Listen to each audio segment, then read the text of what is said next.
Hindi binibigyan ng way out si Jordan Steele.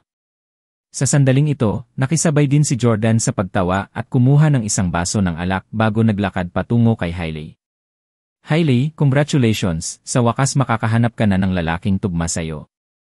Malamig na yumuko si Hailey, alam niyang itinatago ni Jordan ang paghihirap at pait sa likod ng kanyang ngiti. Sabi ni Hailey, kung lumuhod ka at magmakaawa sa akin ngayon, baka hilingin ko kay Lola na pakitaan ka ng kaunting awa at huwag kang paalisin pansamantala. Humalakhak si Jordan. Pinagkanulo mo ako, pero gusto mo akong lumuhod at magmakaawa sa'yo. Sa totoo lang, sila talaga ang mala first class na pamilya ng upper class society. Ininom ni Jordan ang alak sa kanyang baso ng sabay-sabay at sinabing, hindi ka karapat-dapat para dito. Ikaw, Lee. Galit ang nakasulat sa buong napakagandang mukha ni Hailey. Palagi siyang nasa itaas ng hangin, tulad ng isang reyna sa harap ng Jordan. Gayunpaman, ang hamak at hamak na lingkod, si Jordan, ay naghimagsik na iyon. Nakaramdam ng hinanakit, tumakbo si Hailey patungo kay Old Mrs. Camden at niyakap ang isa sa mga braso ng huli gamit ang dalawang kamay. Lola, masyado na kaming nagpapagaan sa kanya sa pamamagitan ng pagpapaalis sa kanya ng ganoon lang.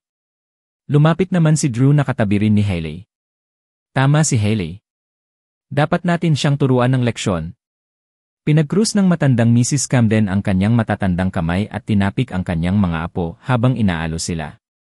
Huwag kang mag-alala, hindi ko hahayaang ibuli ng iba ang mga miyembro ng pamilya ko. Ang matandang Mrs. Camden ay naglakad patungo sa mga panauhin at sinabing, lahat, sinayang ni Jordan ang 3 mahalagang taon ng buhay ng aking apo at binugbog pa ang apo ko. Ang pamilya Camden ay sikat at marangal sa Orlando sa nakalipas na ilang dekada. Kung hahayaan natin ng ganun-ganun lang, natatakot ako na baka in the future, mas marami pang hindi magsiseryoso sa atin. Natahimik ang lahat, iniisip sa kanilang sarili na talagang plano ng matandang ginang Camden na parusahan si Jordan. Ibinaba ni Jordan ang kanyang baso at nakinig sa kanilang sasabihin. Naghihintay siya kung paano siya binalak ng pamilya Camden na harapin siya. Nagpatuloy ang matandang Mrs. Camden, lahat dito ay isang bigwig sa lahat ng industriya sa Orlando. Nakikiusap ako sa inyong lahat na tulungan akong matiyak na walang paraan si Jordan sa hinaharap. Siguraduhing walang daan palabas si Jordan. Ang pinakamahalagang bagay sa isang tao ay ang kanilang pinagkukunan ng kita. Gusto ng pamilya Camden na putulin ang kabuhayan ni Jordan sa Orlando. Walang humpay ang pag-uusap ng mga bisita, ngunit saglit na walang sumasagot. Sinusuri nila ang sitwasyon at tinatantya ang mga kahihinatnan. Ang mga nasa negosyo ay ang pinakamatalino. Kung tutuusin, ang pagputol ng pinagkakakitaan ay katulad ng pagpatay sa kanilang mga magulang. Walang sinuman ang handang manakit ng iba maliban kung ito ang kanilang huling paraan. Sa pagkakataong ito, si Tyler ang unang tumayo. Handa akong tumayo sa pagkakaisa sa mga Camden sa ngalan ng Collins. Lahat, hayaan mo akong magpakilala. Ako si Tyler, at ang aking pamilya ay kasangkot sa maraming industriya tulad ng hospitality, investments, at marami pang iba. Mula ngayon, ginagaranti ako na hindi bibigyan ng pananatili si Jordan sa lahat ng hotel at inn na mas mababa sa 4 na bituin sa Orlando. Karapat-dapat ka lang matulog sa lansangan. Noong una, hindi alam ng ilang tao kung sino si Tyler. Kung tutuusin, napakabata pa niya, at marami sa mga bisitang naroroon ay nasa edad 40 o 50.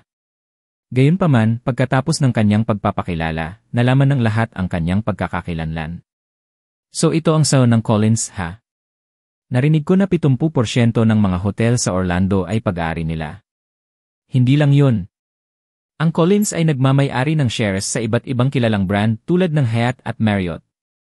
Tapos na kay Jordan. Hindi man lang siya makakakuha ng kwarto para sa ilang hanky-panky business na may mga babae sa hinaharap. Haha! Hindi napigilan ni Jordan na tumawa. Ako ang sao ng Steeles. Bakit kailangan kong manatili sa mga hotel na 4 na bituin at mas mababa? Nanguna si Tyler, at dahil live-in-in-law lang si Jordan sa Orlando na walang malawak na koneksyon, sinimulan na rin siyang ibuli ng lahat. Maya-maya ay may lumabas na namang lalaki. Ang lalaking iyon, na nasa edad 40, ay tumitig kay Jordan bago sinabing, lahat, ako si Zach Ward, ang may-ari ng Supreme Restaurant. 2 dekada na ako sa negosyong ampersandi. Handa akong tumayo sa pakikiisa sa mga Camden upang putulin ang hinaharap na paraan ng kabuhayan ng Jordan. Sa aking mga koneksyon sa industriya ng &E, naniniwala akong hindi na makakapagtrabaho si Jordan sa anumang restaurant sa Orlando sa hinaharap. Nagpasalamat sa kanila ang mga miyembro ng pamilya Camden. Umakyat din si Ryan. Ako, si Ryan Dunn, ay ang pangkalahatang ahente ng Uber Eats ng Orlando, at nakikiisa rin ako sa mga Camden upang putulin ang hinaharap na paraan ng kabuhayan ng Jordan. Jordan, maaari mong kalimutan ang tungkol sa patuloy na paghahatid ng takeout sa hinaharap. Hindi ka makakapagtrabaho sa Uber Eats o iba pang kumpanya. Hindi napigilan ni Jordan ang mapatawa. Pakiramdam niya ay siya ang bida ng isang action novel na na-corner sa desperasyon ng isang grupo ng mga antagonist. Gayunpaman, ang mga taong nasa harap niya ay higit na hangal kaysa sa mga kontrabida ng mga nobelang iyon. Sinabi ni Jordan, ibo-boycott ako sa mga industriya ng paghahatid ng hotel at takeout. Ano pa?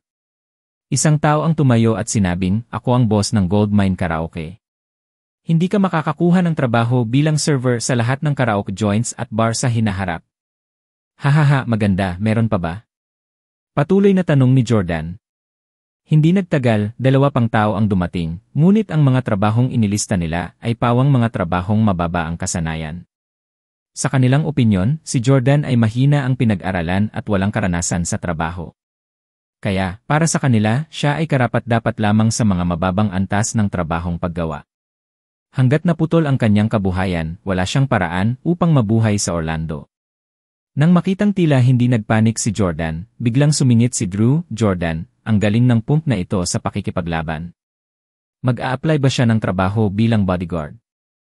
Sa paggunita na madaling mapasuko ni Jordan ang lahat ng mga profesional na mandirigma na ipinadala ni Herman, nagsimulang mag-alala ang mga Camden tungkol dito. Sinabi ni Herman, lahat, ang halimaw na ito na si Jordan ay may pambihirang kakayahan sa pakikipaglaban, at sa palagay ko ay maaaring pumunta siya sa mga mayayamang tao sa Orlando at mag-apply upang maging kanilang mga personal na bodyguard. Sino sa inyo ang maaaring putulin ang kanyang potensyal na landas sa karera bilang isang bodyguard? Natahimik ang lahat. Sa Orlando, napakaraming mayayamang tao, at walang nangahas na sabihin na kilala nila silang lahat o may karapatang magsalita sa harap nila.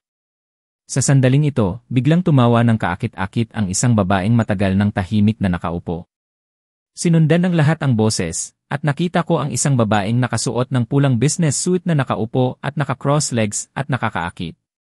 Mukhang nasa early 30s ang babae, pero taglay niya ang alindog ng isang mature na babae.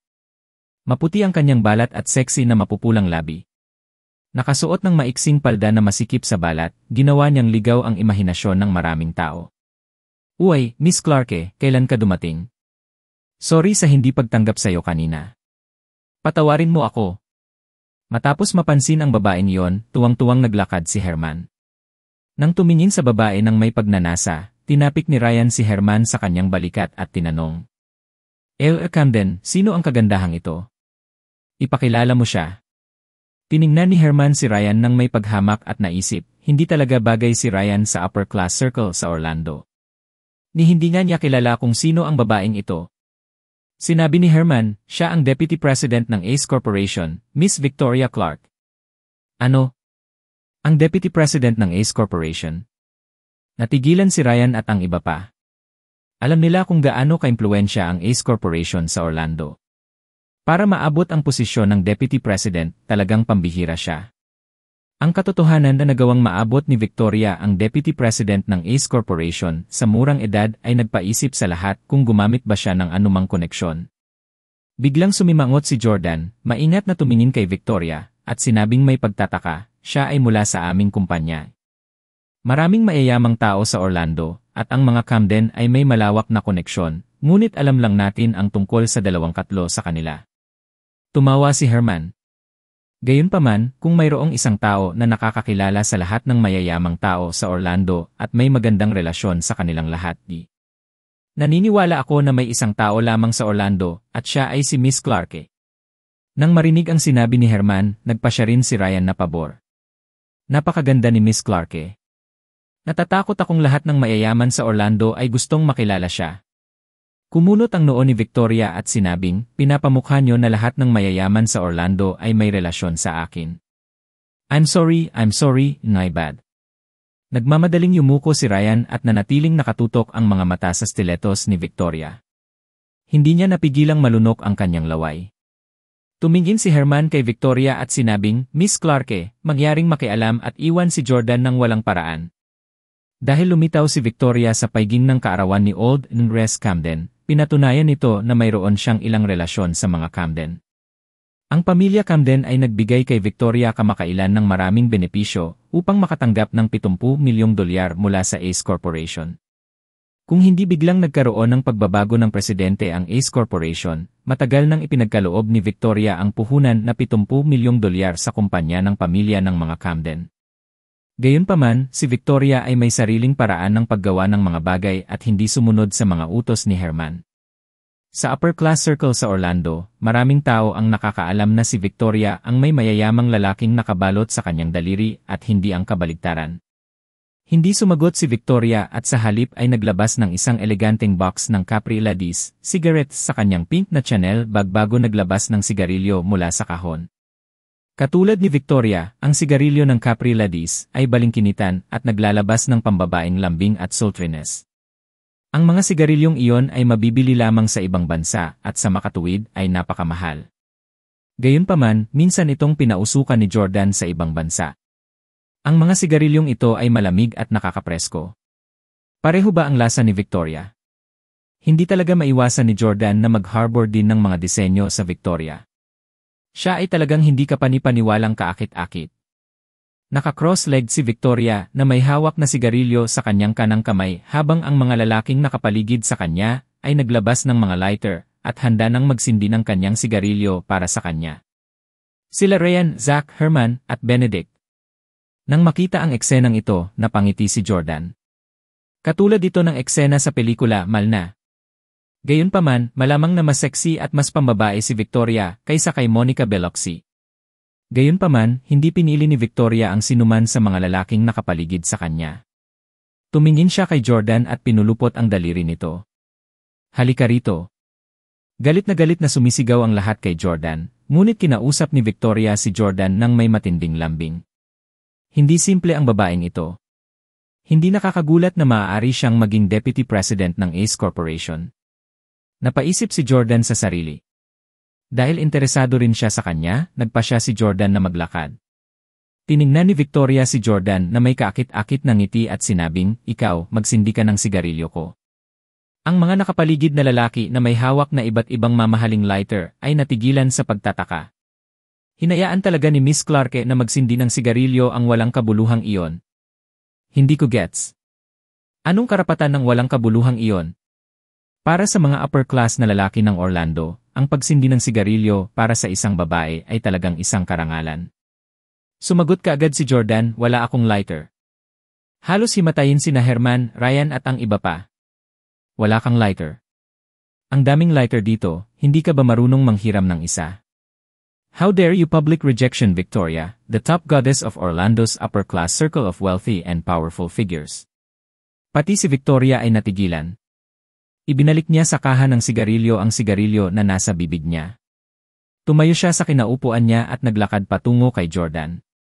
Matangkad at payat si Victoria. Pagkatapos niyang maisuot ang kanyang stilettos, halos kasing tangkad siya ni Jordan. Iniskan niya si Jordan mula ulo hanggang paa at natuwa siya nang makitang medyo gwapo si Jordan. Sabi ni Victoria, "Pangalan?" Nalilitong tanong ni Jordan, "Anong pangalan?"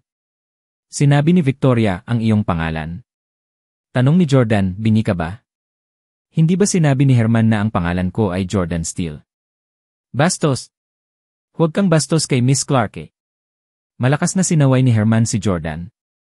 Walang pakialam na ikinaway ni Victoria ang kanyang kamay at sinabing, "Jordan, dahil kapareho mo ang apelyido ng bagong presidente ng Ace Corporation, gusto kong bigyan ka ng paraan para makalabas." Laking gulat ng mga tao, lalo na ang pamilya Camden, na ang focus ay hindi sa huling pangungusap kundi sa nauna. Ang bagong presidente ng Ace Corporation ay pinangalan ng Steele din. Sa wakas ay alam ko na ang apelyido ng bagong presidente ng Ace Corporation, sabi ng matandang Nres Camden na nakadama ng higit na kagalakan. Paano magiging kasing halaga ng isang malaking deal na $70 milyong ang isang hindi gaanong mahalaga? Nagmamadaling humakbang si Benedict at nagtanong, "Miss Clarke, ano ang buong pangalan ni Emma Steele? Ngumiti si Victoria at sumagot, yun ayaw muna ni Steele na malaman ng marami ang tungkol sa kanya sa ngayon. I'm sorry, hindi ko pa masasabi sa'yo. Sa katunayan, hindi rin alam ni Victoria ang kanyang buong pangalan. Ang alam lang niya ay pinangalanan siyang Steele at nasa murang edad. Hulaan ni Jordan na tiyak na hindi alam ni Victoria na siya ang presidente ng Ace Corporation. Kung hindi niya hihilingin sa kanya na magsindi ng kanyang sigarilyo. Umiti si Jordan at nagtanong, Miss Clarke, paano mo ako pinaplanong mabigyan ako ng paraan? Sabi ni Victoria, basta yumuko at kumamot ka habang humihingi ng tawad kay Old Nres Camden, Drew, at sa asawa mo, handa akong mamagitan sa sitwasyon. Pagkatapos, kukunin din kita para maging personal bodyguard ko na may taunang sweldo na $30,000. Pagkatapos niyang sabihin yon, nagkagulo ang lahat. Sinisikap ni Miss Clarke na protektahan ang punk na si Jordan. Bakit? Basta lumuhod siya at umamin sa pagkakamali niya, hindi siya maboycott. Maaari pa nga siyang maging bodyguard ng magandang Miss Clarke. Tiyak na sasang-ayon ang punk na ito.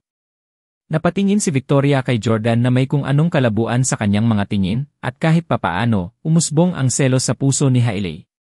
Hinawakan ni Hailey ang braso ni matandang Nres Camden at sinabing, Lola, kakalabanin ka ni Miss Clarke. Malambing na sabi ni Drew, hindi natin hahayaan na magkaroon ng paraan si Jordan. Hindi ba si Miss Clarke ang kadalasang may mabuting pakikitungo sa atin? Bakit hindi niya tayo tinutulungan? Hindi mawari ni Drew ang lahat. Para kay Drew, si Jordan ay isang live-in-in-law lamang na walang background, ngunit nakatanggap ng hindi bababa sa 1,000,000 benepisyo mula sa pamilya Camden. Tinapik ng matandang Nres Camden ang mga kamay ng kanyang mga apo at mahinang sinabi, mga bata, matuto kayo sa kanya. Ang galing ni Miss Clarke.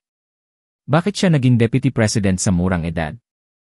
Bakit kaya niyang kilalanin ang bawat mayamang tao nang walang kahirap-hirap? Ito ay dahil hindi siya madaling nakakasakit ng sinuman at maaaring gumawa ng sinumang lalaki na mahalin siya at magpasalamat sa kanya. Hailey, kailangan mong magsumikap para maging isang babae tulad ni Victoria. Napatingin si Hailey kay Victoria habang napakagatlabi sa sobrang selos. Nagsimulang magbuntong hininga ang pamilya Camden. Dahil nakiusat si Victoria para kay Jordan, walang paraan na mapilitan siya sa isang dead end. Gayunpaman, hindi nila inaasahan. Tumanggi ako. Dahan-dahang sabi ni Jordan. Talagang tinanggihan ni Jordan ang malaking pabor na ibinigay sa kanya ni Victoria. Hindi maintindihan ng lahat kung bakit gagawin iyon ni Jordan. Nadama nila na hindi nakakahiya para kay Jordan, ang live-in-in-law ng pamilya Camden, na yumuko at kumamot sa kanila at aminin ang kanyang mga pagkakamali. Bukod dito, maaari siyang magtrabaho para sa isang kaakit-akit na kagandahan tulad ni Victoria at gumuhit ng mataas na taunang sweldo. Kahit na ang isang tanga ay alam kung aling pagpipilian ang pipiliin. Ngunit talagang tinanggihan siya ni Jordan. Pati si Victoria ay hindi makapaniwala. Anong sabi mo? Tumingin si Jordan kay Victoria at sinabing, sabi ko, tumanggi ako. Medyo galit na galit si Victoria. Ulitin mo. Dahan-dahang kinurot ni Jordan ang tainga ni Victoria gamit ang kanang kamay at sumigaw sa tenga nito, tanggi ako. Nataranta si Victoria at tuloy-tuloy na napaatras, nakikiliti ang tenga sa boses ni Jordan. How dare you attack Miss Clarke? Sigaw ni Herman, ngunit hindi siya nangahas na sumulong. Ikinalat ni Jordan ang kanyang mga kamay at sinabing, paumanhin, Miss Clarke, akala ko ay mahina ang pandinig mo at natakot ako na hindi mo ako marinig, kaya sumigaw ako sa iyong tainga. Mabuti naman, Jordan, ang lakas ng loob mo. Hindi inaasahan ni Victoria na ganito pala kawalang galang sa kanya ang live-in na manugang na ito. Sa pagkakataong iyon, naramdaman niyang hindi na niya kailangan pang ipagtanggol siya. Ang matandang Nres Camden, ako, si Victoria, ang Deputy President ng Ace Corporation, ay handang tumayo sa pakikiisa sa pamilya Camden at iwanan ang Jordan na walang hinaharap. Magalang na sabi niya. Nabuhayan ang loob ng mga Camden matapos marinig ang mga salita ni Victoria. Hahaha, Jordan, wala ka namang kwenta, ngayon hindi ka pa pwedeng maging bodyguard. Sa hinaharap, wala nang pagkakataon na mabuhay ka pa sa Orlando. Hahaha. Tumawa ng malakas si Drew. Kahit na naawa si Hailey kay Jordan, gayunpaman ay itinaas niya ang kanyang ulo ng mayabang at lihim na nag-isip. Kasalanan mo ang lahat ng ito. Dapat tiisin mo na lang lahat ng ginawa ko sa'yo. Gayunpaman, si Jordan ay nanatiling kalmado at nakolekta. Tinanong niya si Victoria, Miss Clarke, maaari ko bang tanungin kung ang iyong mga salita ngayon ay kumakatawan sa iyo bilang isang individual o ang Ace Corporation? Humalukip-kip si Victoria at sinabing, syempre kinakatawan ko silang dalawa. Patuloy na tanong ni Jordan, ikaw ang Deputy President ng Ace Corporation, hindi ang Presidente. Anong karapatan mong kumatawan sa buong Ace Corporation? Napahiya si Victoria sa pagtatanong ni Jordan. Bagamat kinilala ng lahat ang kapangyarihan ni Victoria, hindi talaga siya ang pinakamataas na otoridad sa Ace Corporation. Sa pamamagitan ng karapatan, hindi siya dapat gumawa ng paninindigan sa ngalan ng presidente ng korporasyon. Magagawa lamang niya ito kung siya at ang Pangulo ay nasa isang napakalapit na relasyon, tulad ng mag-asawa. Huminto sandali si Victoria bago nagpatuloy, sige, ayaw ko munang sabihin, pero dahil gusto mong malaman ang dahilan ng iyong pagkamatay, sasabihin ko sa inyo. Sa totoo lang, ang bagong presidente ng Ace Corporation, si Emma Steele, ang aking manliligaw. Ang kanyang mga salita ay nagdulot ng matinding kaguluhan sa buong lokasyon ng kaganapan ng piging ng kaarawan. Ano? Ang misteryosong Emma Steele ba talaga ang boyfriend ni Miss Clarke? Hindi nakakagulat na nagawa niyang maging presidente nang wala saan. Ang taong maaaring maging tugma at karapat-dapat kay Miss Clarke ay dapat na isang dominanteng presidente tulad ni Emma Steele. Pareha silang gawa sa langit. Walang kwenta, Jordan. Mag-asawa sila sa isang romantikong relasyon. Magkasama pa silang matulog. Siyempre kaya niyang katawanin si Kiwa Steele at ang buong Ace Corporation. How dare he question the ability and authority of Miss Clarke? May death wish siya. Sa pagkakataong ito, si Jordan naman ang nanlamig sa gulat. Damn it, kailan pa kita naging manliligaw, Victoria? Hindi ka ba nahihiya na tawagin akong boyfriend mo sa harap ko? Sa sandaling ito, ang mga Camden ang pinaka-nasasabi. Tuwang-tuwang sabi ni Herman, Miss Clarke, bakit hindi mo ipinaalam na ang bagong presidente na si Emma Steele ay iyong manliligaw? Dahil boyfriend mo siya, gumaan ang loob namin ngayon. Lumapit din si Benedict at sinabing, Miss Clarke, kailangan mong kausapin si Emma Steele tungkol sa kontrata. Sinuhulan na ng mga Camden si Victoria. Dahil ang presidente, si Emma Steele, ay manliligaw ni Victoria, itinuring nila na ang 70 milyong dolyar na pamumuhunan ay isang tiyak na taya. Sabi ni Victoria, napaka-attentive at seryoso ng boyfriend ko pagdating sa trabaho. Palagi siyang gumuhit ng isang malinaw na linya sa pagitan ng trabaho at personal na buhay. Hindi siya mahilig magdala ng romansa sa opisina. Kaya, sana matulungan mo akong ilihim ito. Hindi napigilan ni Jordan na tumawa. You found such a lame excuse after you're done bragging because you're scared that others might let this. Pagkatapos sabihin yon, tumingin si Victoria kay Jordan at nagtanong, ano pa ang sasabihin mo? Not willing to expose her, Jordan held his laughter in and asked, nabalitaan ko na si Emma Steele ay hindi lang may napakalaking yaman kundi napakagwapo rin, mas higit pa sa mga celebrity. Mahusay din siya sa musika, chess, panitikan, at sining. Miss Clarke, maaaring maganda ka, ngunit duda ako na magugustuhan ka ni Emma Steele. Malamig na yumuko si Victoria. Ang mga natatanging tao ay palaging naakit sa isa't isa. Na-in love at first sight din sa akin si Emma Steele. Nag-book pa siya ng isang buong isla sa Southeast Asia at nag-set up ng isang grand ceremony para umamin sa akin at hilingin sa akin na maging girlfriend niya. Puro berde sa inggit ang mga babae sa kwarto nang marinig iyon. Napatulala, tinitigan ni Jordan si Victoria na iniisip sa sarili, ang galing talaga ng babaeng ito sa paggawa ng mga bagay-bagay. Ngumiti si Jordan at umiling. Emma, Clarke, dahil sobrang close mo kay Emma Steele, wala akong masabi. Umiti ang matandang Elres Camden at sinabing, salamat sa lahat ng ginawa mo sa amin ang pabor na ito sa ngalan ko. Muling naglakad si Drew patungo sa Orlando. Haha, good for nothing, hindi ka na magkakaroon ng foothold sa Orlando mula ngayon. Mag-pack up at mawala sa Orlando, haha. Hindi pinansin ni Jordan si Drew at pasimpleng tumingin kay Haley. Pumunta tayo sa opisina ng abogado. Naman. Nang makitang na-boycott na ng upper-class society ng Orlando si Jordan, alam niyang tapos na ito para sa kanya at gusto niyang putulin ang relasyon sa kanya sa lalong madaling panahon. Sandali lang. Biglang nagsalita ang matandang Enres Camden at tumingala sa orasan na nakasabit sa dingding sa lobby. Ang oras ay 12:00. Sabi ng matandang Enres Camden, eksaktong alas negatibo 12 ng tanghali. Opisyal na nagsimula ang piging sa kaarawan. Kumain ka muna bago ka umalis. Alam ni Hailey na ang Old Enres Camden ay isang napakatradisyonal na tao. Kaya naman, hindi siya makapunta kahit saan dahil oras na para kumain. Bukod dito, ito ang ika-negatibo 80 na piging sa kaarawan ni Old Enres Camden, at sa makatuwid, kailangan nilang sundin ang mga patakaran. Tinuro ni Drew ang entrance ng hall at sinabing, Jordan, magwala ka at maghintay sa labas.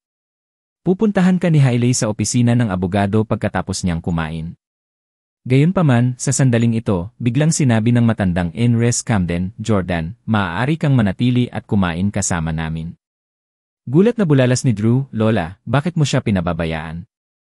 Hindi siya karapat-dapat. Medyo nagulat din si Jordan. Sinabi ng matandang Enres Camden, dahil hindi pa natatapos ang diborsyo, miyembro pa rin siya ng mga Camden, at dahil dito, obligado akong pakainin siya. Isang segundo ang nakalipas, ang matandang Enres Camden ay nag-udyok lamang sa mga maimpluwensyang tao ng Orlando upang matiyak na ang Jordan ay walang paraan ng pamumuhay sa hinaharap. Sa susunod na segundo, hiniling niya sa kanya na manatili para sa tanghalian. Nagdulot iyon ng pagkalito sa maraming tao sa kanyang pag-ugali. Gayunpaman, masasabi ni Victoria kung gaano katalino ang pagkilos ni Old Enres Camden at may bahagyang paghanga sa kanyang mga mata. Ang karot at stick ba? Ito ay malinaw na hindi ganoon kasimple. Itinatag lamang ng matandang Enres Camden ang kanyang panginibabaw, at pinuputol niya ang hinaharap na landas ni Jordan dahil binugbog nito ang kanyang apo. Pinayagan niya si Jordan na dumalo sa birthday banquet dahil manugang pa rin ito ng mga Camden. Dahil asawa pa rin siya ng apo nito, kailangan niyang sumunod sa mga alituntunin at manatili sa handaan. Hindi naman tumanggi si Jordan at basta na lang naupo sa iisang table ni Hailey, Drew, at iba pang apo ni Old Enres Camden. Siguradong maraming mararangyang pribadong kwarto sa hotel. Gayunpaman, mas pinili ng matandang Yenje, Camden na maging masigla ang piging at inayos na ito ay nasa Grand Hall. Napatingin si Drew kay Jordan na nakaupo sa tabi niya at galit na galit. Jordan, ang pagkain na ito ay ang huling pagkain na maaari mong kainin sa Orlando. Mas mabuting kumain ka pa habang kaya mo dahil baka hindi mo na kayang bumili ng steamed buns sa hinaharap. Hahaha! Sumimangot din ang nakababatang kapatid ni Drew na si Elle, Kuya, nagma-exaggerate ka. Paanong hindi niya kayang bumili ng steamed buns? Maaari na lang siyang maging pulubi. Tumawa ng malakas si Drew. Tama si ate. Maaari kang maging pulubi. Papayagan ka naming maging pulubi, hahaha. Matagal nang nasanay si Jordan sa pangungutya ni Drew at sa makatuwid, hindi gaanong naramdaman sa sandaling ito. Gayunpaman, ang biglaang pagsingit ni Elle ay napasulyap sa kanya si Jordan. Si Elle ay pinsan ni Jordan. Kahit na hindi siya kasing ganda ni Hailey, kilala siya sa kanyang kamanghamanghang figura sa Orlando. Dahil sa awayan ni Hailey at Elle, madalang na makipag-interact si Jordan kay Elle. Nang makitang natahimik si Jordan matapos siyang kutyain, kinuha ni Drew ang isang baso ng alak at naglakad patungo kay Ryan na nakaupo sa tabi niya. Erdun, maraming salamat sa ginawa mo ngayon. Masyadong classic ang eksenang hinubaran mo si Jordan doon. Para kang nagdidisiplina ng aso. Ngumiti si Ryan at nakipag-clink sa salamin kay Drew. Camden, masyado kang magalang. Kung alam ko ng mas maaga, hiniling ko sa iyo na kumuha ng video ng maaga. Kapag bored ka, pwede mo itong panoorin at makapagpahinga ng kaunti. Hahaha, Erdun, tama ka. Dapat talaga ni-record namin ang eksenang iyon. Sabi ni Drew habang tumatawa ng malakas na parabang natatakot na hindi siya marinig ni Jordan. Napasulyap si Jordan kay Ryan na napansin naman siya at agad na pumikit. Anong tinitingin-tingin mo? Kung maglakas loob kang mag-apply ng trabaho sa delivery company ko sa hinaharap, babaliin ko ang mga paa mo. Ang mga mata ni Jordan ay puno ng pagpatay na layunin. Pakiramdam niya ay kailangan niyang tanggalin agad si Ryan. Kinuha ni Jordan ang telepono at tinawagan ang butler ng pamilya Steele, si Butler Frank. Espesyal na inayos ng lolo ni Jordan na tulungan ni Butler Frank si Jordan sa kanyang misyon. Dati, siya ang nagpaalam kay Jordan na natapos na ang misyon ng pagiging live-in-in-law at maaari na niyang pasukin ang papel ng presidente ng Ace Corporation. Sir! Mabilis na sinagot ni Butler Frank ang tawag. Sabi ni Jordan, may isang may-ari ng takeout delivery business na gustong imbitahan ang aking lolo sa hapunan. Anong pangalan niya? Sumagot si Butler Frank, ang ibig mong sabihin ay si James Willis, ang CEO ng Uber Eats Delivery. Sabi ni Orlando, siya. Makipag-ugnayan sa kanya at sabihin sa kanya na bawiin ang Orlando proxy ng Uber Eats Delivery. Sina Hailey at Elle, na nakaupo sa iisang mesa nina Jordan at Ryan, Victoria, at ang iba pa sa kasunod na mesa ay natigilan nang marinig ang kanyang sinabi. Sabi ni Butler Frank, okay, noon pa man ay gusto na niyang makilala si Ewan Steele Sr. Tiyak na ikalulugod niya na tuparin ang iyong mga tagubilin. Sa totoo lang, mahigit $1 bilyong na ang halaga niya ngayon at qualified na siyang kumain kasama si Ewan Steele Sr. Sabi ni Jordan, maganda ang pagdevelop ng batang ito nitong mga nakaraang taon. Ayusin mo na makilala niya ako balang araw. Ililibre ko siya ng pagkain. Pagkasabi nun ay ibinaba na ni Jordan ang telepono. Sandaling katahimikan ang namayani sa venue. Makalipas ang ilang sandali. Hahahahan. Tawa ng tawa si Drew na tila lumaki ang mga sugat sa mukha. Hahahaha. Joke lang, Jordan. Ano ang iyong pagpapanggap? Bawiin ang proxy ni Emer dun. Sino ka sa tingin mo? Tumawa si Ryan at nagtanong, Punk, dapat mong isaalang-alang ang oras at lugar, kahit na gusto mong hipan ang iyong trompeta. Ano ang silbi ng pagpapanggap dito? Sino ang maluloko ng isang bansang tulad mo? Magsasaka ang lolo mo habang bilyon-bilyon ang halaga ni Emer Willis. Bakit niya imbitahan ang lolo mo sa hapunan? Nabubuhay ka sa isang panaginip. With a look of disgust, Hailey Jeb, how revolting. Kung incompetent ka, so be it, bakit kailangan mong magpanggap? Si Victoria lang ang nakatingin kay Jordan na may matigas na ekspresyon. Walang sabi-sabi, kinuha ni Jordan ang kanyang chopsticks at tinulungan ang kanyang sarili sa ilang mga pampagana. Makalipas ang halos 6 na minuto, tumunog ang cellphone ni Ryan. Sa pagtingin sa incoming call alert, tuwang-tuwang ibinaba ni Ryan ang kanyang mga babasagin, pinunasan ang kanyang mga kamay, at sinagot ang tawag. Hello, Emer Willis. Nang marinig na si Emer Willis ang tumawag, ang mga Camden at Victoria, at ang iba ay tumingin at sinabi sa lahat na manahimik. Sa mga nakalipas na taon, umuusbong ang industriya ng takeout. Si James Willis ay naging upstart din na nagkakahalaga ng higit sa $1 bilyong. Ang mga taong naroroon ay pawang mayayamang figura ng Orlando na gustong gamitin si Ryan para maging kaibigan si James. Tuwang-tuwang sabi ni Ryan, Emer Willis, I was just planning to call you in the next 2 days para pag-usapan ang renewal ng kontrata. Sinabi ni James, espesyal akong tumawag para ipaalam sa iyo na ang iyong proxy sa Orlando ay binawi. Namutla agad ang mukha ni Ryan. Gayunpaman, lahat ng bisita ng banquet ay nakatingin sa kanya, lalo na ang magandang Victoria na nasa tabi niya mismo. Di ako makapagpanik. Hindi ko maaaring hayaan silang makapansin ng anumang bagay na hindi ka panipaniwala. Pilit na ngumiti si Ryan at sinabing, haha, thank you, Emer Willis. Sinabi ko sa iyo na mayroon kaming magandang relasyon at tiyak na magpapatuloy kami sa pakikipagtulungan. Inihanda ko na ang renewal fee para sa round na ito. Naghanda ako ng $1 milyong. Sinabi ni James sa telepono, paumanhin, Emer dun, nagpadala ang aming kumpanya ng isang tao mula sa punong tanggapan upang kunin ang Uber Eats Delivery sa Orlando. Hindi na natin kailangan ng general agent. Napuno ng kawalan ng pag-asa ang puso ni Ryan, pero tumatawa pa rin siya ng malakas. Ayos lang, walang problema, dapat uminom tayo ng kontento kapag nagkita tayo. Medyo nataranta si James. Anya, narinig mo ba talaga ang sinabi ko? Hindi na ikaw ang ahente, at hindi mahalaga ang halaga ng perang gagastusin mo. Sabi ni Ryan, okay, Emer Willis, makatitiyak ka, tiyak na magkakaroon tayo ng masayang pagtutulungan sa hinaharap. Sabi ni James, dapat wala ka sa isipan. Hindi ka sumasagot sa sinabi ko. Anyway, kapag nag-expire ang kontrata ng ahensya sa susunod na buwan, magpapadala ang punong himpilan ng isang tao upang pumalit. Iyon lang ang masasabi ko, bye. Napabulala si Ryan, okay, Emer Willis, magkita tayong muli. Ngumiti si Ryan at ibinaba ang tawag. Napakunot ang noo ni Jordan sa pagtataka. Hindi pa kaya ipinaalam ni Butler Frank kay James? Bakit naging masayang chat si Ryan kay James? Naririnig lang ng iba si Ryan na nagsasalita, pero hindi nila marinig ang sinasabi nito sa telepono. Si Drew ang naunang naglakad. Emma Dunn, based on what you mentioned just now, I assume that the contract renewal has settled. Umiti si Ryan at sinabing, syempre, magiging magandang kooperasyon ito. Nagmamadaling itinaas ni Drew ang kanyang baso at sinabing, halika, Emma Dunn, hayaan mo akong mag-toast sa'yo. Hangad ko sa'yo ang walang hanggan na kaunlaran. Salamat, Young Camden. Sabi ni Ryan habang itinataas ang baso ng white wine at sabay tumal nito.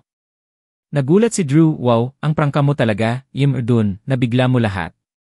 Dinampot din ni Victoria ang kanyang baso at sinabing, Emma Dunn, I can tell na sobrang close mo kay Emma Willis. Matapos inumin ang basong iyon ng alak, medyo nalungkot si Ryan dahil sa kalungkutan sa loob niya. Gayunpaman, hindi nagtagal ay napuno niyang muli ang kanyang baso hanggang sa labi. Ang kaakit-akit na mukha ni Victoria ay unti-unting lumabo sa paningin ni Ryan. Sabi ni Ryan, syempre, hirap at hirap na ang pinagdaanan namin ni Emma Willis. Sabi ni Victoria, I will toast to you too, Emma Dunn. Hangad ko sa iyo ang isang maunlad na negosyo, at umaasa ako na magkakaroon kami ng pagkakataong makilala si Emma Willis sa pamamagitan mo. Ryan clinked glasses with Victoria and said, minor matter lang. Hayaan mo akong mag-ayos. Uminom ulit si Ryan ng isang baso ng alak, at walang humpay ang hiyawan ng mga tao sa paligid niya. Emma Dunn, kaya mo talagang hawakan ang alak mo. Mukhang napakasigla mo. Ngayong napirmahan na ang renewal contract, Emma Dunn. Nasa mood ka na uminom, di ba? Gayunpaman, makalipas ang wala pang 2 minuto, biglang napagtanto ng karamihan na umiiyak si Ryan habang umiinom. Ang kanyang mga luha ay dumapo sa walang kulay na puting alak at hinaluan nito. Emma Dunn, bakit ka umiiyak? Ayos ka lang ba? Nagmamadaling tanong ni Victoria. Sa sandaling ito, umiling si Jordan at walang magawang sinabi. Ryan, stop trying to hang on kung hindi mo kaya. Gusto mo mang magyabang, may oras at lugar para gawin ito. May punto ba ang pagpapanggap? Sinong hindi makakapagsabi na nagpapanggap ka? Bakit hindi ka maglakas loob na sabihin sa lahat na tinanggal ka na bilang ahente? Sinabi ni Jordan kay Ryan ang eksaktong mga salita na sinabi sa kanya ng huli. Sa katunayan, matagal nang naramdaman ni Victoria at ng iba pa na may mali kay Ryan. Kung talagang nasungkit niya ang pag-renew ng kontrata, hindi siya mag-aasal ng ganoon kalabis. Dapat lang siyang kumilos ng ganoon kung natuloy ang pag-renew ng kontrata. Alam ni Ryan na wala siyang matibay na background o business empire. Nagawa lang niyang makihalubilo sa upper class na bilog ng Orlando ilang taon na ang nakakaraan at naging pangkalahatang ahente ng Uber Eats Delivery, lahat salamat sa swerte. Kapag hindi na siya ang ahente, hindi na siya akma na makipag-chat at makipagtawanan sa mga tao sa kwartong ito. Kaya naman, kailangan niyang magpanggap. Gayunpaman, ngayon ay walang awang inilantad siya ni Jordan. Sa sobrang kalasingan, hinampas ni Ryan ang mesa at saka naglakad patungo kay Jordan. Paano kung na-revoke ang lisensya ko? Dahil lang sa gusto ng Uber Eats Delivery na personal na pumalit at hindi na mangangailangan ng ahente kaya ako naalis. Hindi dahil sa'yo, talo. Kalmadong ngumiti si Jordan at humigop ng tsaa. Kawili-wili, malinaw na nakita mo akong tumatawag at ngayon ay nagkukusa ka na upang linisin ang aking pangalan. Haha, dahil akala mo hindi ko ginawa, sige, hindi rin ako mapakali na magkaroon ng ibang kaaway. Ang mga panauhin ay lahat ay nag-uusap at nag-iisip kung ang pagbawi ng lisensya ng ahente ni Ryan ay may kinalaman kay Jordan. Karamihan sa mga tao doon ay nagdeklara lamang ng pakikiisa sa mga Camden upang putulin ang kinabukasan ng Jordan. Kung talagang ganoon kalakas si Jordan, hindi nila kakayanin ang mga kahihinatnan. Nang makita ito, nagmamadaling tumayo si Benedict at sinabing, lahat, huwag kayong magpanik. Tiyak na walang kinalaman ito sa nawalan ng manugang ng aming pamilya. Ang kanyang lolo ay isang magsasaka, at tiyak na hindi niya makikilala si Emma Willis na nasa kabisera. Bumangon din si Sylvie at sinabing, 3 taon na naming manugang itong walang kabuluhan, at palagi niyang sinusunod ang lahat ng aming mga tagubilin. Kung talagang kilala niya ang ganoong makapangyarihang figura, paano siya papayag na maging aso natin sa loob ng 3 taon? Matapos marinig ang mga salita ni na Benedict at CV, ang mga panauhin na pawang tensed up at kinakabahan ay lubos na nakahinga. Sa katunayan, ang mayayamang Seon ay pawang bulok na bulok mula sa murang edad at nagtamasa ng lahat ng uri ng mga pribilehyo. Hindi nila matiis ang pagmamaltrato, kaya paano magiging handang maging live-in-in-law ang isang Seon sa loob ng 3 taon? Nadama ng lahat na ang pagtanggal kay Ryan bilang pangkalahatang ahente ay walang kinalaman kay Jordan. Baka nagkataon lang na si Jordan ang tumatawag at nagkunwaring authoritative, o baka nalaman ni Jordan ang balita bago tumawag. Gayunpaman, anuman ang mangyari, ang karera ni Ryan ay nasa bingit ng pagkawasak, at iyon ay isang katotohanan na itinakda sa bato. Kinindata ng matandang Enres Camden si Herman, na agad namang naunawaan, kinuha ang red wine na binigay lang ni Ryan sa kanila, at saka naglakad. Ryan, ibalik mo itong bote ng alak. Ang aking ina ay nagkaroon ng pagbabago ng mga kagustuhan kamakailan lamang, at hindi na niya gusto ang pag-inom ng red wine. Matapos malaman na tinanggal si Ryan bilang isang pangkalahatang ahente, binago ni Herman ang paraan ng pakikipag-usap niya kay Ryan. Siya ay tumatawag sa kanya bilang dun ngayon lang, pero ngayon, tinatawag niya siya sa pangalan. Binalik niya pa yung regalo ni Ryan. Halatang ayaw niyang may kinalaman kay Ryan. Ang galit na sabi ni Ryan, Camden, itago mo ang alak para sa iyong sarili. Kung hindi umiinom ng red wine si Old Res Camden, you guys can drink it instead. Pinilit ni Herman na ibalik ang alak kay Ryan at sinabing, naiintindihan namin ang iyong kabutihang loob, ngunit hindi rin kami mahilig uminom. Kinuha ni Ryan ang bote ng alak na tila nahihiya habang nagmamadaling bumalik sa kanyang mesa at naghanda para ibigay ito sa iba. Miss Clarke, Zach, kinailangan ko ng maraming pagsisikap para mabili itong bot ng 1,900 at 70 Domaine de la Romani Conti. Bubuksan ko na ngayon. Tapusin na natin. Hindi man lang tinawag ni Ryan ang waiter at siya na mismo ang nagbukas ng bote ng alak. Gayunpaman, walang gustong uminom ng bote ng mamahaling alak matapos itong mabuksan. Miss Clarke, ibubuhos ko ito para sayo. Mangyaring subukan ito. Sabi ni Ryan habang naglalakad papunta kay Victoria.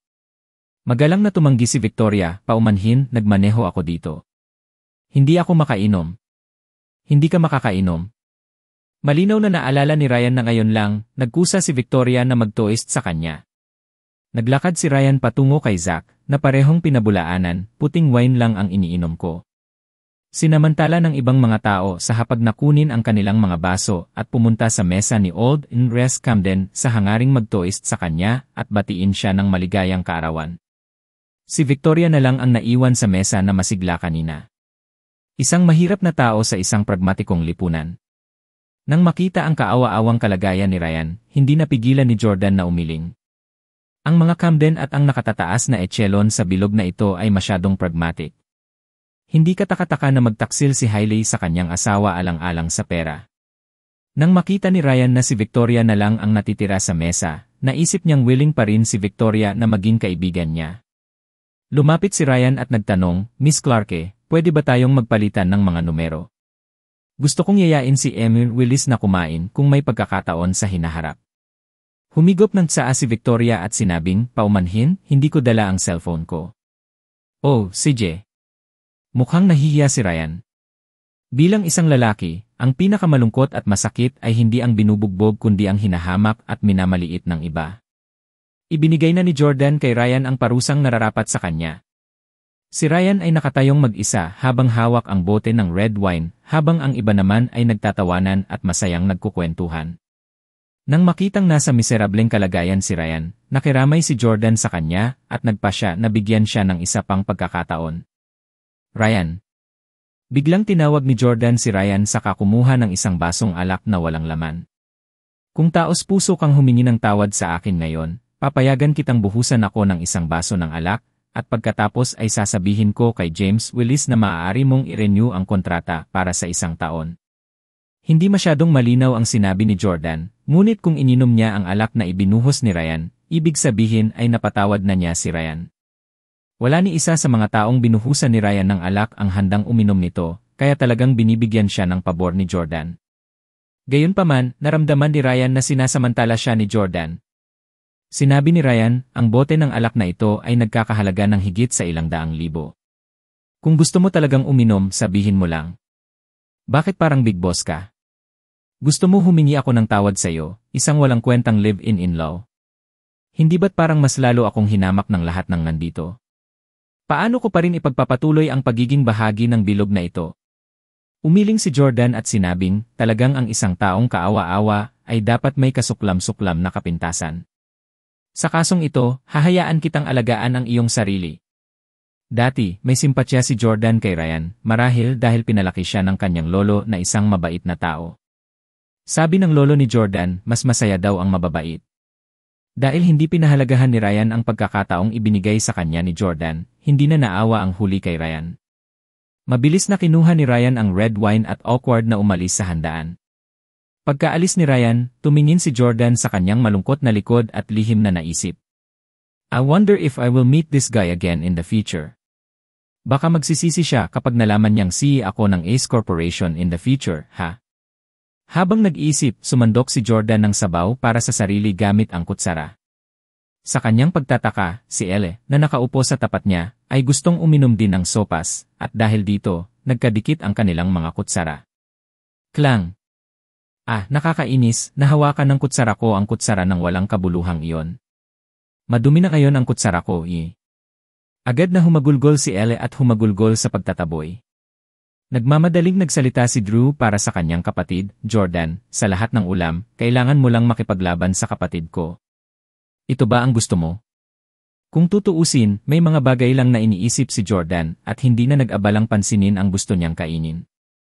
Nang tingnan niyang mabuti, napagtanto niyang sabaw pala iyon ng papaya na may pulang datils at buto ng lotus.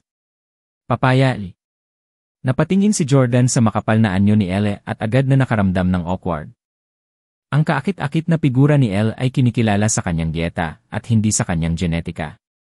Sa tuwing kumakain siya kasama si Elle, napagtanto ni Jordan na mahilig siyang kumain ng mga pagkain na tila magpapalaki ng dibdib, tulad ng papaya. Tiningnan ni Jordan ang halos perpektong anyo na ni Elle at sinabing, hindi mo na kailangan pang kumain ng papaya, di ba? Agad na nag-init si Elle at tumayo para maglakad patungo sa Jordan. Tumayo siya at halos idikit ang katawan niya kay Jordan. Nang tumingala si Jordan, pakiramdam niya ay tumitingin siya sa mga taluktok ng bundok. Galit na tanong ni Elle, Jordan, anong ibig mong sabihin ngayon lang? Bakit hindi ko na kailangan pang kumain ng papaya? Si Jordan ay pinsan-in-law ni Elle at sa makatuwid ay hindi maaaring sabihin ng tahasan ang mga bagay-bagay. Sabi ni Jordan, kalimutan mo na, kunin mo na wala akong sinabi. Dadalhin kita ng sopas. Maaari mong inumin ito mag-isa. Gayunpaman, kahit na ginawa ni Jordan ang inisyatiba na dalhin ang sopas kay Elle, hindi pa rin nalulugod ang huli. Lumapit siya sa mesa ni Old Nres Camden at nagreklamo. Lola, huwag mong hayaang mag-lunch si Jordan. Hindi man lang siya naghanda ng birthday gift. Bakit siya papayagang kumain sa birthday party mo? Sa nakalipas na 3 taon, gustong paalisin ni Tio at tita si Jordan. Lola, kung hindi mo siya iniingatan, paano siya mananatili sa aming pamilya ng 3 taon? Anong ingrate? Maaaring minamaltrato namin siya, ngunit pinabayaan namin siyang manatili sa isang marangyang apartment at magmaneho ng mamahaling sasakyan. Gayunpaman, hindi man lang siya naghanda ng regalo para sa iyong ika-negatibo 80 kaarawan. Bagamat nitpick ni Elle si Jordan, may katuturan siya. Ang gawain ni Jordan ay maging isang manugang na lalaki sa loob ng 3 taon. Kung siya ay huminto, siya ay maituturing na nabigo, at ang kanyang lolo ay parurusahan siya ng naayon. Kung hindi dahil sa pagpupumilit ni Old Nres Camden na huwag hayaang hiwalayan ni Hailey si Jordan sa loob ng 3 taon, matagal nang nabigo ang misyon ni Jordan. Bukod dito, ang mga Camden ay naglaan para sa Jordan sa loob ng 3 taon. Ngayon, opisyal na siyang aalis sa Camdens. Bukod dito, ito ay nagkataon na ika-negatibo 80 kaarawan ni Old Nres Camden, kaya dapat ay dinalhan niya ito ng regalo. Napaisip si Jordan, kinuha ang kanyang cellphone, at saka muling tinawagan si Butler Frank. Hoy, maghanda ka ng regalo sa kaarawan para sa akin at ipadala ito sa Marriott Hotel. After hearing his words, Elle said in disdain, Yage, natauhan ka na ba sa wakas? Gayunpaman, kaming mga Camden ay hindi tumatanggap ng mga basurang ipinapadala mo. Sumimangot din si Drew, Jordan, huwag kang mahiya. Huwag magdala ng lahat ng uri ng basura sa piging ng kaarawan. Tingnan mo lahat ng regalo dito. Ang bawat isa ay nagkakahalaga ng hindi bababa sa $30,000. Ayaw din ni Hailey na mapahiya ni Jordan ang kanyang sarili at siya. Pagkatapos ng lahat, hindi pa sila opisyal na hiwalay at magdudulot siya ng kahihiyan kay Hailey at sa kanyang pamilya. Sabi ni Hailey, tumawag ka at ibalik mo ang regalo mo. Kung pipilitin mong bigyan ng regalo sa kaarawan si Lola, kukuha ako ng maghahanda para sayo. Nagpatuloy sa pagkain si Jordan at hindi pinansin ang tatlo. Sa katunayan, hindi niya sinabi kay Butler Frank kung gaano kamahal ang regalo. Gayunpaman, alam niya na ang Stiles ay hindi kailanman magbibigay ng anumang murang regalo. 10 minuto lang ang lumipas. Isang deliveryman ang biglang sumulpot sa entrance ng lobby ng hotel. Agad naman siyang pinigilan ng hotel attendant. Pasensya na, pero birthday banquet ngayon ni Old Nres Camden. Walang sinuman ang pinapayagang pumasok. Sabi ng deliveryman, nandito ako para ihatid ang birthday gift. Habang nagsasalita siya, naglabas ang deliveryman ng isang katangi-tanging kahon na halatang sobra-sobra. Kaya naman pinapasok siya ng attendant. Pumasok ang deliveryman at nagtanong, maaari ko bang itanong kung kaninong kaarawan ngayon? Galit na galit si Drew nang makita ang uniforme ng deliveryman at tumayo siya para sawayin. Birthday banquet ng lola ko. Sinong nagpapasok sayo? Ipinaliwanag ng deliveryman, kakakilala ko lang ng isang may-ari ng Rolls-Royce sa East Central Boulevard at maaaring hindi siya makapunta dito ngayon dahil sa matinding traffic. Kaya, binigyan niya ako ng $50 at hiniling sa akin na dalhin ang regalong ito sa Marriott Hotel. Nang marinig ang pagbanggit ng Rolls-Royce owner, agad na nagbago ang ugali ni Drew. Naku, birthday gift para sa lola ko. Ipasa mo sa akin ang regalo. Matapos kunin ang kahon ng regalo, mausisa itong binuksan ni Drew, nagulat na lamang. Isa itong emerald jadate bracelet. Medyo curious din ang matandang Nres Camden. Drew, anong regalo? Nagmamadaling tumakbo si Drew at sinabing, Lola, tingnan mo, ito ay isang jadate na pulseras na mukhang mahal talaga. Matapos itong makita, tuwang-tuwa itong hinawakan ng matandang Nres Camden at sinubukang damhin ang texture nito habang pinahahalagahan ang kulay nito. Siya ay naging lubhang nabalisa. Napakagandang emerald jadate. Mayroon ba dito na may mayaman na kaalaman sa jadate? Maaari mo ba akong bigyan ng tinantyang presyo para sa pulseras na ito? Sa sandaling ito, dumating ang isang nasa katanghaliang gulang na lalaki na nagmamay-ari ng isang tindahan ng alahas. Matandang Nres Camden, hayaan mo akong hanapin ka. Habang tinitingnan ito, sinabi ng lalaki, ito ay isang uri ng glass jadate na may dalisay, maliwanag, at pantay na kulay. Walang kahit isang kapintasan, at dapat itong magastos. Halos maglaway, nagtanong si Hailey, maaari mo bang sabihin sa akin ng eksakto kung magkano ang halaga nito? Upang pagmasdan ang translucence ng jadate sa ilalim ng sikat ng araw, naglakad ang lalaki sa isang bintana sa pasukan ng bulwagan kung saan tumatagos ang sikat ng araw. Matapos tingnan ito, tuwang-tuwang sinabi ng lalaki, hindi ito translucent, ngunit ganap na transparent. Ito ang pinakamagandang kalidad ng jade. Ang pulseras na ito ay nagkakahalaga ng hindi bababa sa $1,000,000. Lahat ay namangha. Paanong nagpadala ang isang deliveryman ng isang bagay na nagkakahalaga ng $1,000,000? Sino ang tycoon na ito? Si Jordan lang sa eksena ang nakakaalam na ang nagpadala ng deliveryman para magdala ng regalo ay si Butler Frank. Ang pamilyang Steele lang ang magkakaroon ng lakas ng loob na mag-abot ng isang bagay na nagkakahalaga ng $1,000,000 sa isang deliveryman. Sa lokasyon ng kaganapan, ang regalong ito ay nagulat sa lahat ng mga bisita. Ang emerald jadate bracelet na ito ang pinakamahal sa mga regalo sa kaarawan ngayon. Matandang Nres Camden, kanino galing ang regalong ito? Napaka-generous niya. Kailangan mo kaming ipakilala sa kanya mamaya. Lumapit ang mga tao at tinanong si Old Nres Camden. Sa katunayan, nalugi rin si Old Nres Camden dahil hindi niya maisip kung kanino galing ang $1,000,000 na regalo. Kakaiba yun. Ang lahat ng mga pamilya na may kaugnayan sa Camdens ay naroroon ngayon. Wala kaming pinalampas, kaya kanino galing ang bracelet na ito? Nagkatinginan ang mga Camden. Tiningnan ni Elle ang bracelet na nagkakahalaga ng $1,000,000 at gusto talaga itong hawakan. Bigla siyang nagtanong, pwede ba sa manliligaw ko? Ang kanyang mga salita ay agad na nagpaisip sa lahat at nagsimulang gumawa ng mga hula. Si Elle ay may kaakit-akit na figura na mag-iwan ng sinumang lalaki na tumingin sa kanya na walang tulog sa gabi. Ngayon, 20 years old pa lang siya at single. Maraming mayayamang seon ang gustong makipag-date sa kanya. Natatawang sabi ni Herman, malamang. Napakaganda ng aking anak na babae at may milyon-milyong tagasunod sa internet. Ang regalo ay malamang na mula sa isang mayamang seon na gusto ni Elle. Napatingin si Victoria kay Elle. Bilang isang babae na mayroon ding mahusay na figura, sumang-ayon siya na talagang kaakit-akit si Elle sa aspetong iyon. Sabi ni Victoria, sa kasong ito, congratulations in advance, in Camden. Ang iyong magiging manugang ay talagang bukas palad na nagpadala ng regalo na nagkakahalaga ng $1,000,000. Tuwang-tuwang sabi ni Herman, nambobola mo ako, Miss Clarke. Si Hailey ay hindi kapani-paniwalang mayabang din nang makitang mapapangasawa ni Elle ang isang mayamang lalaki, naging berde sa inggit si Hailey. Nakatingin din siya kay Jordan na may hinanakit sa mga mata. Medyo hindi nakaimik si Jordan sa mga Camden.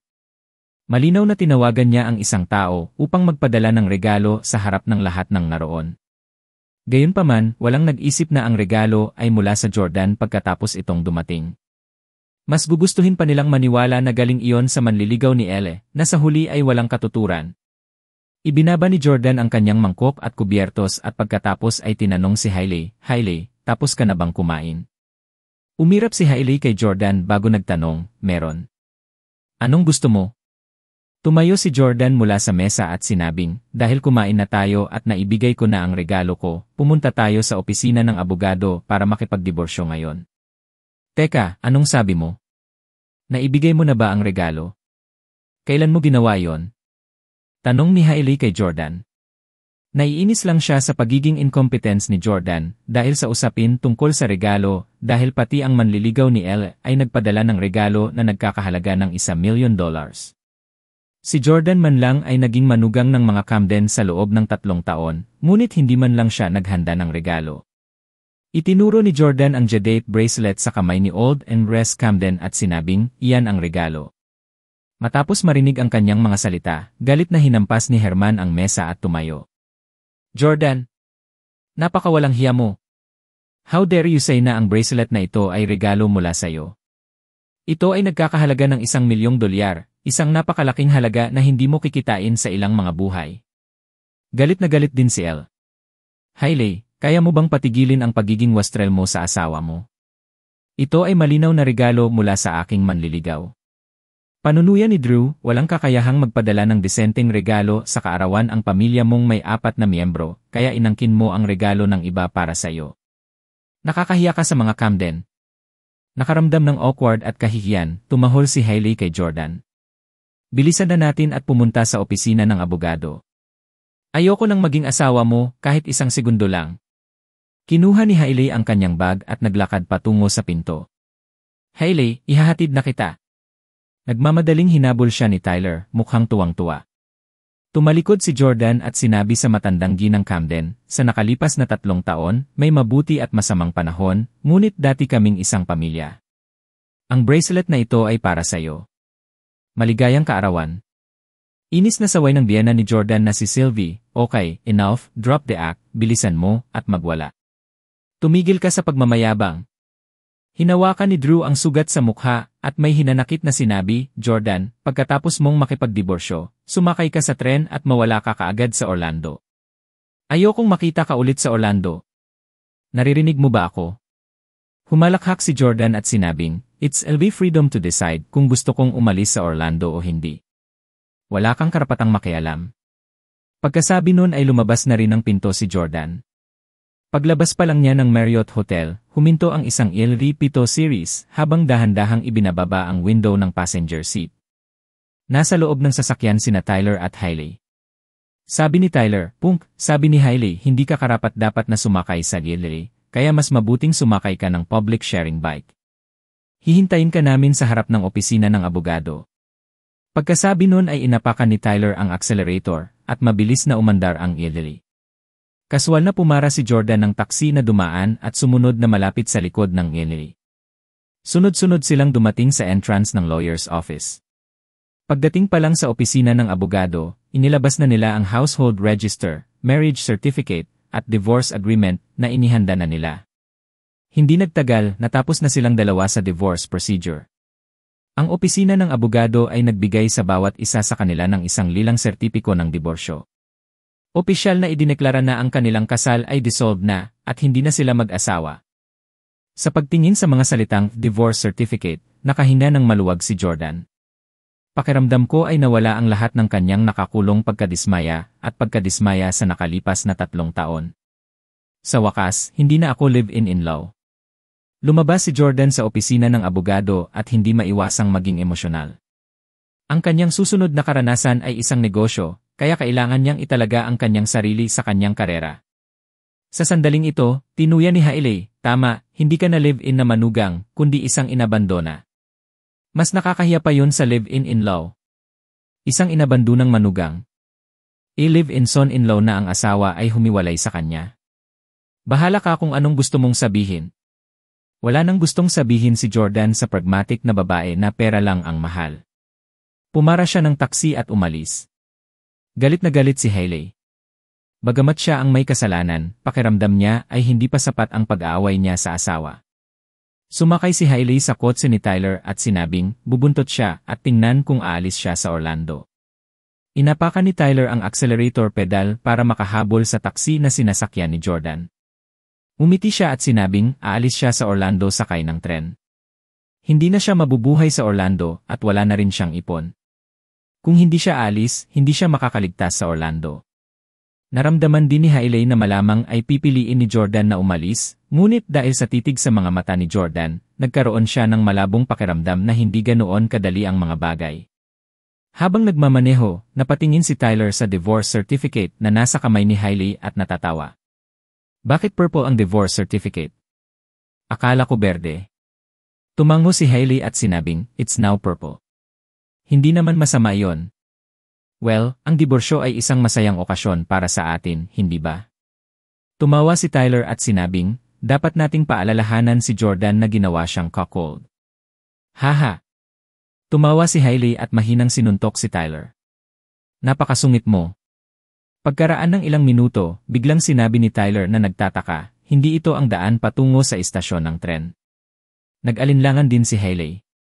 Ito ba ang daan papuntang airport? Umiling si Tyler at sinabing, hindi, papunta siya sa lugar ng Westlake. Marahang kinurot ni Hailey ang buhok niya at nagtanong. Wala ba siyang planong umalis sa Orlando? Malamig na yumuko si Tyler. Malamang mag-check-in siya sa isang hotel room. Huwag mag-alala, sa mga koneksyon ng aming pamilya sa industriya ng hotel, ginagaranti ako na hindi siya makakapag-stay sa alinmang hotel na mababa sa 4 na bituin. Okay. Gusto lang ni Hailey na mawala sa Orlando ang natalo niyang dating asawa. Makalipas ang ilang minuto, huminto na rin sa wakas ang taksi na sinasakyan ni Jordan. Gayunpaman, ang kotse ay nakakagulat na huminto sa pinakamarangyang 5-star hotel sa Orlando City, ang Four Seasons Hotel sa Westlake. Gayunpaman, pinanood ni Tyler at Hailey ang pagbaba ni Jordan mula sa taksi at pumasok sa hotel. Damn it! Nandito ang poop na si Jordan para mag-apply ng trabaho bilang waiter. Sa sobrang galit ni Tyler ay hinampas niya ang manibela ng Hailey. Galit na galit si Hailey. Noong salu-salo ngayon, malinaw na sinabi namin sa lahat na gusto naming putulin ang kanyang kabuhayan, at gayunpaman, narito siya para sa isang pakikipanayam. Malinaw na hindi niya sineseryoso ang pamilya Camden. Galit na sabi ni Tyler, hindi ba naniniwala ang batang ito sa kakayahan ko? Maghintay ka lang, tatawag ako. Kinuha ni Tyler ang kanyang cellphone, nag-scroll saglit sa mga contact bago tumawag. Hoy, Daniel, nagtatrabaho ka pa ba bilang manager sa Westlake Hotel? Mayroon akong ilang mga tagubilin para sa'yo. Isang punk na nagngangalang Jordan Steele ang pumunta sa iyong hotel para mag-apply ng trabaho, huwag mo siyang tanggapin. Iyon lang. Pagkatapos ibaba ang telepono, tinapik ni Tyler ang kanyang dibdib at tiniyak, tapos na akong magbigay ng mga tagubilin. Ang walang kwentang Jordan na yon ay agawan kaagad. Masayang papuri ni Hailey, you have such a wide network of connections. Kilala mo ang lahat. Proud na sabi ni Tyler, mga underling ko lang sila. Kailangan nilang magpasalamat sa akin sa pag-utos sa kanila na gumawa ng isang bagay. Makalipas ang 5 minuto, nagpasya si Tyler na tawagan muli ang manager ng hotel dahil hindi pa lumalabas si Jordan. Hoy, Daniel, kumusta ang bagay na sinabi ko sa iyo na hawakan mo? Bakit hindi mo pa itinaboy si Jordan? Tawagan ang mga opisyal ng seguridad. O, kung hindi, tumawag ka ng pulis. Sabi ni Daniel sa kabilang dulo ng telepono, Ymer Collins, walang nag-apply ng trabaho sa hotel namin. Nagtanong ako sa ilang kasamahan, at lahat sila ay nagsabing gayon. Ano? Nataranta si Tyler. Kung hindi nag-apply si Jordan ng trabaho sa Westlake Hotel, para saan siya pupunta doon? Siguradong si Jordan ay hindi nag-check-in sa isang kwarto, tama ba? Agad namang nagbago ang ekspresyon ni Tyler. Pati si Hailey natigilan. Impossible. Ang Westlake Hotel ay naniningil ng hindi bababa sa $1,000 bawat gabi, at kinumpiska ko ang kanyang mga bank card. Mayroon lamang siyang $200 sa cash, at humigit kumulang 2,000 mobile payment credits. Sabi ni Tyler, pumasok tayo at tingnan natin. Bumaba silang dalawa at naglakad papunta sa lobby ng Westlake Hotel. Hello sir and miss, kailangan niyo ba ng matutuluyan? Nakangiting tanong ng attendant sa front desk. Tanong ni Tyler, kanina lang ba nag-check-in ang isang taong nagngangalang Jordan Steele sa isang kwarto dito? Sumagot ang attendant, I'm sorry, but this concerns the privacy of the guest. Hindi natin ito masisiwalat. Damn it, eh. Sa sobrang galit ni Tyler ay sumigaw siya sa lobby, Daniel. Daniel! Kunin mo rito. Maya-maya ay lumapit si Daniel, ang manager ng lobby ng hotel. Collins. Magalang nabati ni Daniel. Naiinip na sinabi ni Tyler, alamin ka agad kung nananatili si Jordan Steele dito. Kinindatan ni Daniel ang attendant na sa wakas ay sumuko na.